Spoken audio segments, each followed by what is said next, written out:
Then, ang poly means to sell. So, ang oligopoly is a market dominated by a small number of large firms and is characterized as interdependence. So, ang oligopoly, muna siya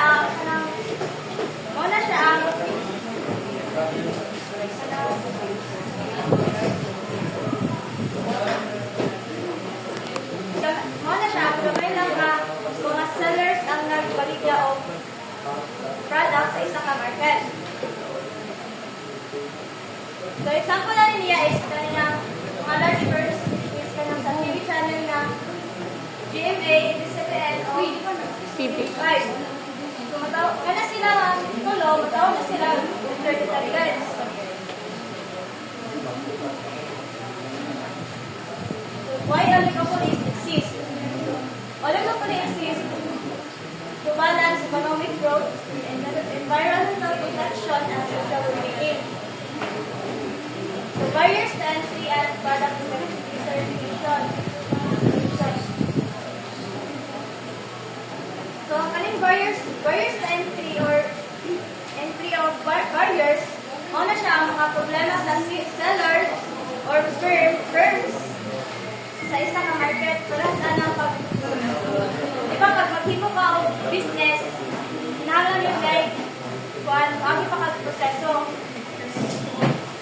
Isa po na is kanang gasto sa paghimo o business. Una siya ang barriers. So, dito sa differentiated products. Ang differentiated products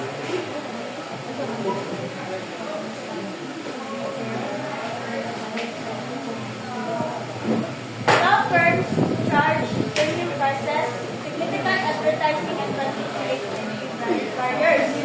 So, ang differentiated product,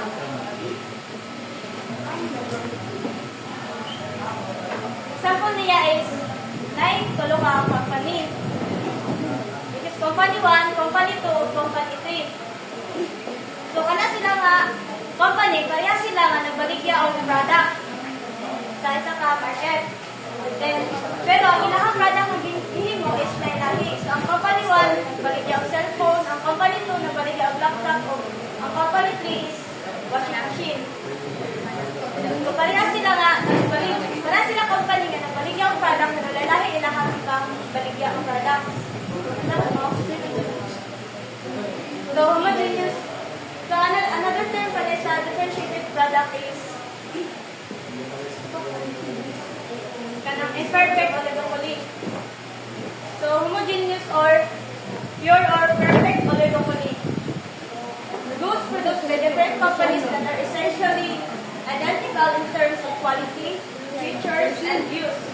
This means consumers perceive no significant difference between products from various firms. So, example naman niya is tulo ka company. So, ang company 1, kaning tulo ka company, parehas sila gibaligya nga product. Parehas ng cellphone.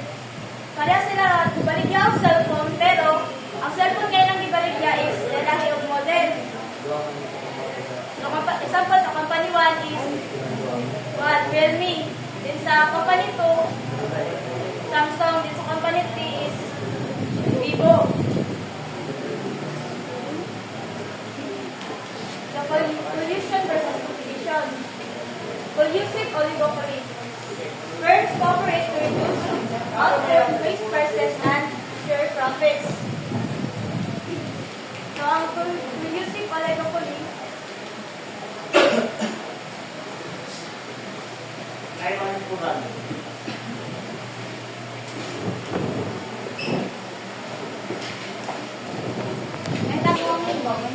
sige na.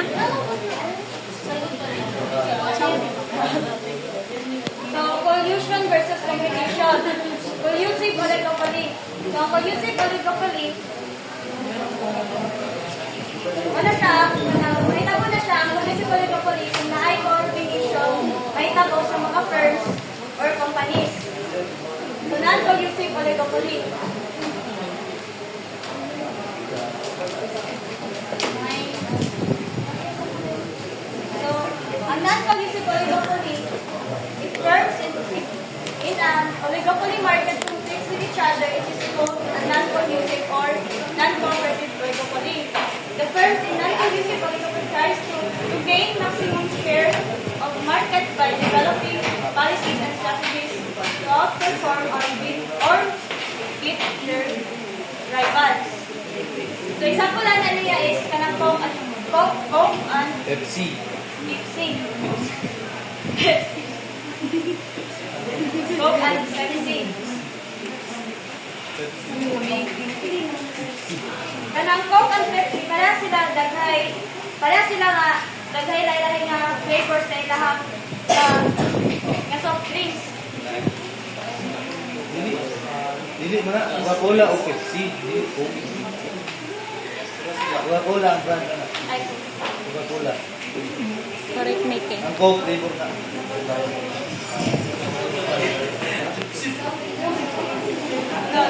pollution Coca-Cola. versus cartels. Ang pollution, wala itong cooperation sa mga company or sa firm. Ang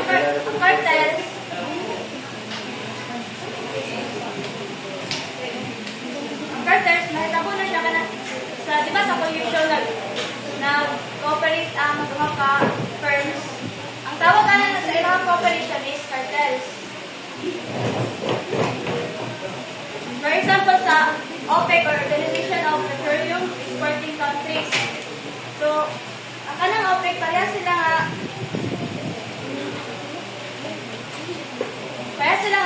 ang OPEC nag-provide siya of oil.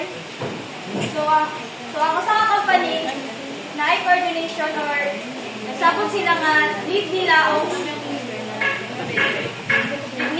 restriction sa pag-produce o pag-provide of oil.